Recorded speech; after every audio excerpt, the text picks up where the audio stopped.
Welcome to Channel Today in History. In today's video we will talk about the day, November 12, 1942, Naval Battle of Guadalcanal. The Naval Battle of Guadalcanal, sometimes referred to as the Third and Fourth Battle of Savo Island, the Battle of Solomons, the Battle of Friday the 13th, or in Japanese, the Third Battle of the Solomon Sea, took place on the November 12-15, 1942, and had a decisive engagement in other naval battles of the Allies, mainly the United States of America, against Japanese forces over long months at the Battle of Guadalcanal in the Solomon Islands during World War II. The war consisted of 4 days of combined air and naval strikes, very close to Guadalcanal, and all related to a Japanese effort to reinforce ground forces on the island. The only 2 U.S. Navy admirals to be killed in a surface engagement in the war were lost in that battle. Allied forces, mainly for the U.S., had landed at Guadalcanal on August 7, 1942, and seized an airfield,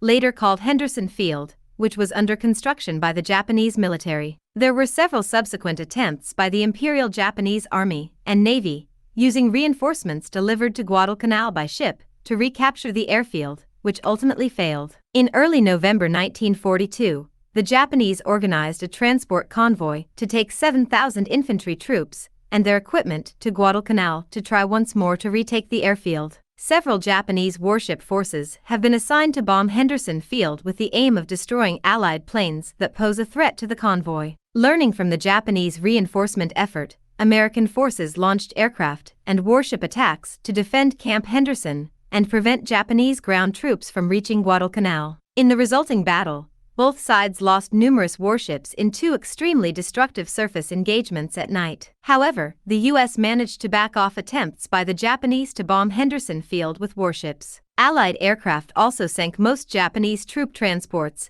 and prevented most Japanese troops and equipment from reaching Guadalcanal. Thus, the battle turned Japan's last major attempt to dislodge Allied forces from nearby Guadalcanal and Tulagi, resulting in a strategic victory for the U.S. and its allies and deciding the final outcome of the Guadalcanal campaign in their favor. Did you like the video? In the description you will find the blog link with the full article. Give an incentive by subscribing to the channel, liking, commenting, and sharing with your friends. Hugs. Until the next.